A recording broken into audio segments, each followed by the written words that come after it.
국토의 가장 동쪽 끝, 두 개의 봉우리로 된 우리 땅 독도. 기암절경을 자랑하는 화산섬 독도는 사실 오래전 바다사자들의 섬이었습니다.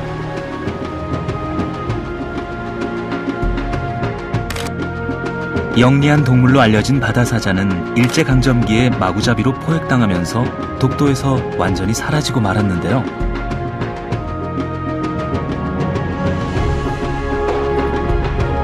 수만 년, 아니 수십만 년간 바다사자의 섬이었던 독도.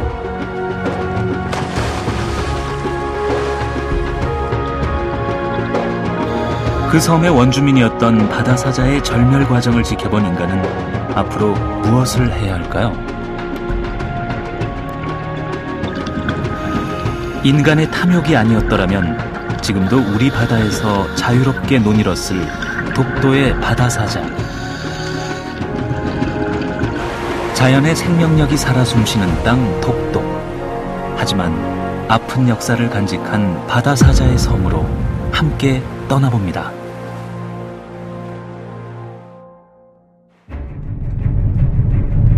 백두산에서 지리산으로 이어지는 백두대간. 한반도가 야생동물의 천국이었던 때가 있었습니다.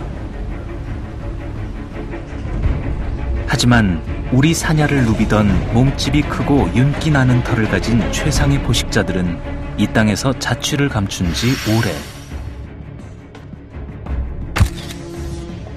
일제강점기에 야마모토 정호군이라는 특수부대가 조선 땅의 호랑이들을 마구잡이로 사냥해버린 건데요.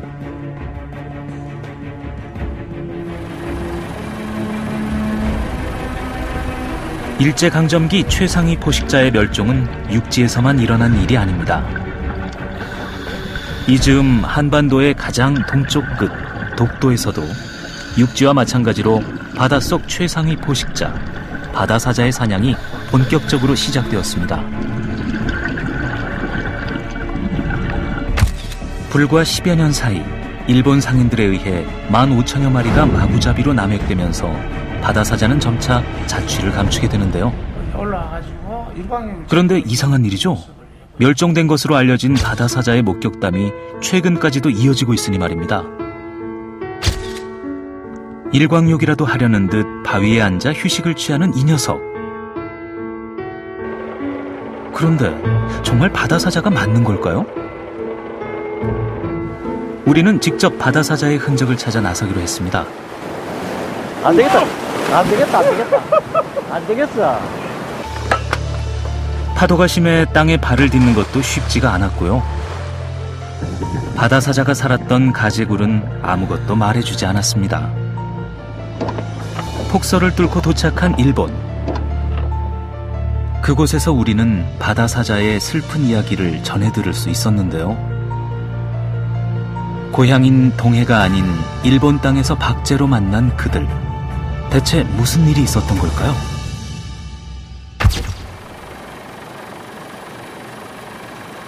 우리는 바다사자 목격담이 전해진 독도의 어머니 섬 울릉도로 향했습니다.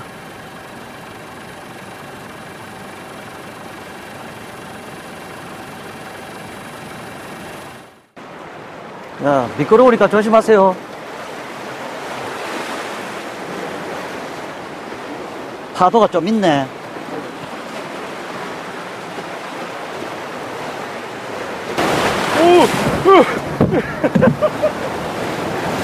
안 되겠어. 이거 못 건너가는데, 저로. 건너가는데. 가재구리라고 이 동네 사람들 부르는 거죠. 가재구리 있거든요. 걸어가면은. 지금은 파도가 높아서 건너갈 수가 없는데, 다음에 파도가 내일이라도 조용해지면 가서 이제 직접 내가 확인시켜드릴게요. 그 옛날부터 여기 가재가 많이 살았다고, 이 가재굴로 불려왔어요.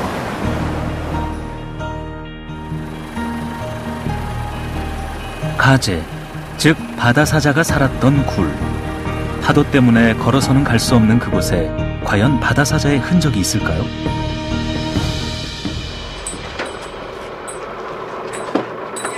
우리는 직접 가재굴에 들어가 보기로 했습니다.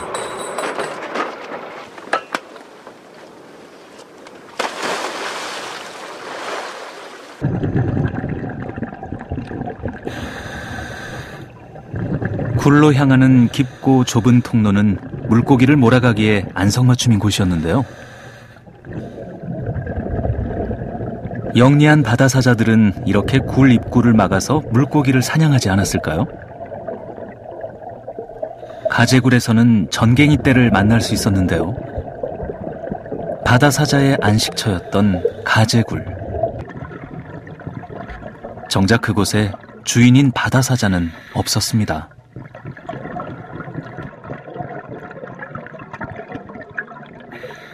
이제 울릉도를 1417년경에 김한경이라는 사람이 다녀오는데 그때는 수우라고 얘기를 해요. 뭐 물에 사는데 굉장히 강치가 크니까 바다에 사는 소다 뭐 이렇게 해서 불려주기 시작하다가 이제 이규경이 쓴 오주연문 장전상고를 보면 기존까지 나와 있었던 모든 문안들을 이제 종합해 놓으면서 이제 울릉도 사람들은 이것을 가지라고 부르는데 함경도 북부 지방 사람들은 이것을 강치라고 부른다. 우리는 오랫동안 바다사자의 섬으로 불리던 독도를 찾아갔습니다. 저 아래 보이는 것이 큰 가제 바위라 불리는 곳인데요. 바다사자들의 쉼터였습니다. 한때 독도는 바다사자가 지킨다는 말이 있을 정도로 최대 번식지였는데요.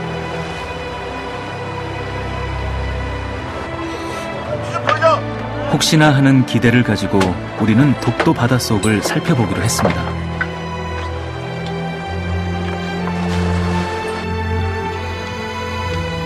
한류와 난류가 만나는 지점인 독도 바다.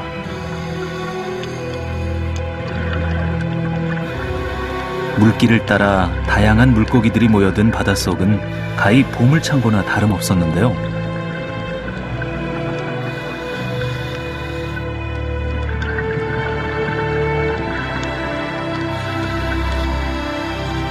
하지만 이곳에서도 바다사자의 흔적은 찾을 수 없었습니다.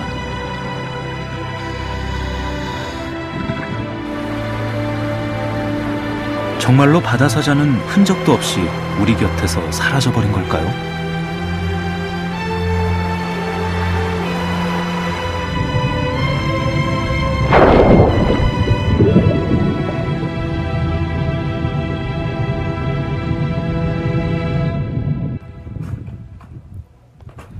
우리는 다시 원점으로 돌아가 바다사자에 대해 자세히 알아보기로 했습니다.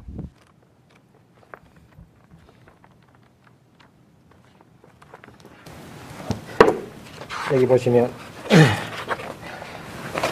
1833년도에 무려 180년 전에 발표된 자료. 이게 이제 일본의 동물이라고 소개는 돼 있지만은 우리나라 연안에 있는 동물이 소개가 돼 있고 이게 이제 바다사자의 가장 전 세계적으로 우리 독도 바다 강치에 대해서 최초로 학술적으로 보고된 자료죠. 지볼트라는 네덜란드 사람에 의해 전 세계에 최초로 알려진 독도의 바다사자. 대체 어디로 가야만이 그들을 만날 수 있을까요?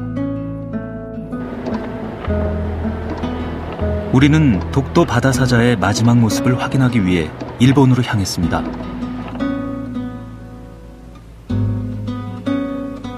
우리나라와 동해를 사이에 두고 있는 시마네현. 산 아래 자리한 소도시의 풍경이 인상적인 곳인데요.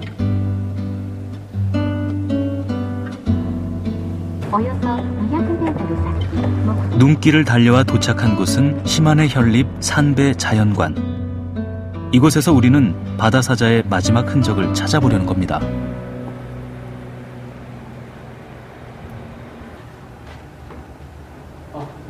숨 돌릴 틈도 없이 곧바로 전시관으로 향했는데요. リャンコかリアンクルカということやね。そうですね。でそこに住んでる王様っていう意味でリャンコ大王というあだ名がついて 지금 우리나라에는 단 한 마리도 남아있지 않은 바다사자. 어떻게 일본 땅에서 박제로 남게 되었을까요? こちらはですね、オスのニホンアシカの、大人の剥製なんですけれども、これはですね、通称リャンコ大王という名前になってます。確認できているのは、昭和9年の7月に捕獲されたということになってます。それはこの大きなやつですね。こちらの2つに関しては、いつ取られたかは詳細には明らかになってません。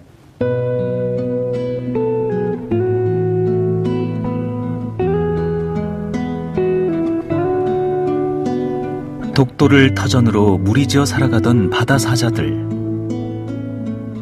그러나 일제강점기 독도를 오가던 일본 어부들은 단지 기름과 가죽을 얻을 요량으로 바다 사자 포획을 시작했는데요. こちらなんですけれども、ニホンアシカのこれは毛皮になります。でこれはですね、島根県内の民家から発見されたものなんですけども、かつてこれはですね、敷物ですね、寒い時とかにお尻の下に引くような、そういったものとして利用されてました。 바다 사자의 기름은 연료로, 벗겨낸 가죽은 가방이나 생활용품의 재료로 값비싸게 팔려나갔습니다. 1904년부터 10년 사이 독도에서 포획된 바다 사자 수는 약 15,000여 마리. 1941년도에 16마리가 잡히고 난 뒤로는 점차 멸종 상태에 이르게 되는데요. 이마가 발달하고 덩치가 큰 수컷은 물론 암컷과 새끼까지 무차별적으로 남획하면서 바다 사자의 멸종을 가져오게 된 거죠.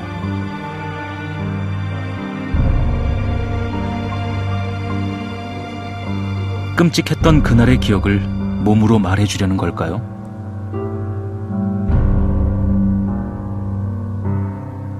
바다 사자의 몸통에 선명히 남은 격렬했던 저항의 흔적. 무자비한 사륙의 현장을 우리에게 말해주고 있었습니다.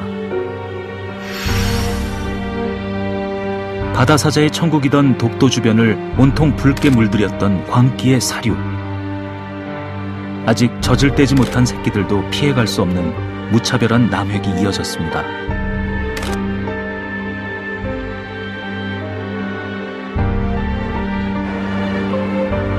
시간으로 덮어버린다 해도 바다는 알고 있지 않을까요?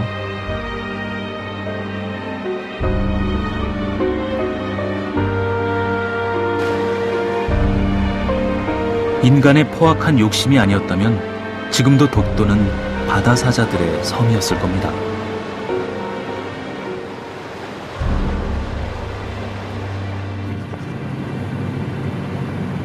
그런데 우리는 뜻밖의 소식을 접하게 되었습니다. 국내에는 없다고 알려진 바다사자 박제 표본을 보관하고 있다는 제보였는데요. 아, 얘가 예, 바다사자. 너무 컴컴해서 그런가요? 바다사자가 맞는지 의심이 생겼습니다. 전시 공간을 지금 확보를 못 해가지고 항온 항섭이 돼 있는 공간이 이 공간밖에 없어가지고 지금 전시 보관을 하고 있거든요. 정말 바다사자가 맞는지 확인을 해보기로 했습니다. 조명 탓인가요? 창고에 있을 때보다는 훨씬 나아 보이는데요. 가늘고 조그만 귀와 지느러미처럼 변화한 전후의 네 발. 바다사자가 맞는 것 같죠? 대장상에 나와 있는 이름으로는 바다사자로 되어 있습니다. 바다사자로. 일본 땅의 박제로 남거나 우리 땅에서 박제가 된 독도의 바다사자들. 바다사자는 크게 세 가지 종류가 있습니다. 우리 바다에 살던 바다사자하고, 그 다음에 캘리포니아 쪽에 살고 있는 캘리포니아 바다사자, 그리고 조금 더 내려가면 갈라파고스에 살고 있는 갈라파고스 바다사자 세 종류가 있습니다. 예전에는 그냥 형태적으로만 생물 종을 구분을 했기 때문에 한 종류로서 그냥 지역 개군으로 파악을 하고 있었는데, 최근 유전학이 발달하면서 유전적으로 분석